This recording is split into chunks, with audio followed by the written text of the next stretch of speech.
projet Kawlor moo amaloon benn cérémonie d'actifs d'animaux bi nga xam ne ñu ngi ko jagleloon fukki groupe Debbo Galle yu nekk ci commune bu Taïba Niassène ci teewaayu adjointe gouverneur bu région bu Kaolack ak adjoint préfet bu département bu Nioro ak sous-préfet bu arrondissement bu Paoskoto ñu nemmeeku woon ci itam représentant xalifa général bu Medina Baye ak tamit directrice adjointe bu USAID Sénégal ak maire commune bu Taïba Niassène ak au conseiller des collectivités territoriales ak askanu Taïba Niassène boobu leen ndaje nag ñu ngi ko amalee woon ci place publique bu Taïba Niassène ci kaw loolu nag monsieur Habib Niass di maire commune ba di xamle ni commune bu Taïba Niassène débloqué na lu tolloog 5 millions ci suñu koppar ngir jagleel ko projet bi di Kawlor. waa projet Kawlor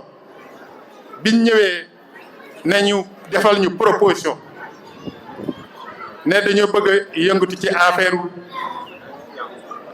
placement d'animaux immédiatement ñun dañu rafetlu projet bi approprié ko parce que dafa fekkoon déjà ñu xam impact bi opération yi ñuy doxal tey jii ama doona ko lim sànq ñoo ci jàppale Kawlor mairie bi dugal ci loxoom ñu war a signé ak ñoom convention boo xam ne bi ñun dañ ciy dugal 5 millions comme niñ defee 5 millions ci projet imam bi bu ko defee mu nekk 10 millions la yëpp mu xam ne dañ koy def ay xar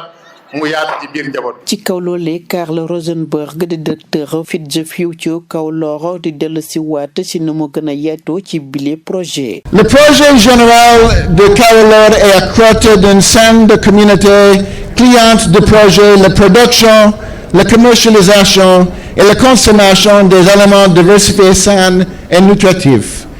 projet général Kawlor dafa nekk ab projet boo xamante ni day yëngatu ci wàllum production maanaam coppar ñi jëm ci wàllum njaay ci wàllum dund jëm ci ay meññeenteef yu set sell ngir amal lu ni mel nag bi le projet mi ngi ko jaarale ci mbay mu sell mi maanaam l'agriculture pour la nutrition ngir askan wi mën a am wér-gi-yaram ngir li doomu aadama yi di dundee gën a mucc ayib li ni mel nag li koy gën a jëmmal di tos yi nga xamante ni mu ngi bàyyeekoo ci jur gi loolee tax sax ba askanu Fatick Kaffrine Kaolack Kolda Matam Saint-Louis Sédhiou ak Ziguinchor di gën a mën a am yokkuteeg dund gu mucc ay waaye tamit bokk na ci lu leen di jural ay koom-koom li ñu fi dajale tey nag bokk na ci projet bii di USAID fi mu jaar ngir samp ay programme jëmee ci wàllum dund waaye tamit am ay xar yu doy li ci gën a neex nag jigéen ñi woon nañ ñu ne am nañ taxawaay gu mucc ay jëm ci biir kër yi waaye tamit ñoom soxna yooyu le dañuy faral di yëngatu ba tax na ñu jàpp ni ñoom mën nañ fi jëlee jafe-jafe yu jëmee ci li nga xamante ni mooy dund gu doyul gi yaram jur gi nag dina may soxna yi ñu mën a dimbale seen borom kër ci néegub sëy yi waaye tamit dimbale leen ci njàngum xale yi tey nag am naa mbégte gis ñaar téeméeri jigéen ak ñeent fukk ak juróom-ñeent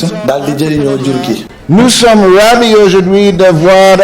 que 249 femmes seront en turn bénéficiaires de ces placements d'animaux. Madame Zahra Iyane Thiam di ministre de la microfinance de l'économie sociale et solidaire di xamle ni fas yéene nañu gunge projet Kawlor ngir rek ñu financé fanweer ak juróom-ñett groupe Debbo Galle yi nga xam ne ñoo des ci biir commune bu Taïba Niassène. ndax dafa am programme bu am solo boo xam ne Feed the Future muy programme boo xam ne yaakaar naa yéen a ma ko gën a xam ñu koy wax Kawlor dafa nekk di ko def. loolu muy def nag ñun waa ministère bi dañu jàpp ne daf ñuy gunge ci suñu liggéey ndax programme bi muy def di dajale ay jigéen ñu nekk kuréel ñu tuddee leen Debbo Galle ñu am ay jumtuwaay yuñ leen jox ñu mën ci liggéey lii génn ci liggéey bi ñu jox beneen groupement loolu mooy économie sociale et solidaire moo tax programme boobu ñu tàmbalee ko jàppale bi ñuy organiser salon tournant économie sociale et solidaire moo tax ministère bi dina accompagner yeneen Debbo Galle yi nga xam ne jotuñu leen tànn Debbo Galle yi ci commune bi yépp dinañu toog ak programme bi foofu nag ma ci ñaax NMA ak Zara pour que yeneen groupement yi des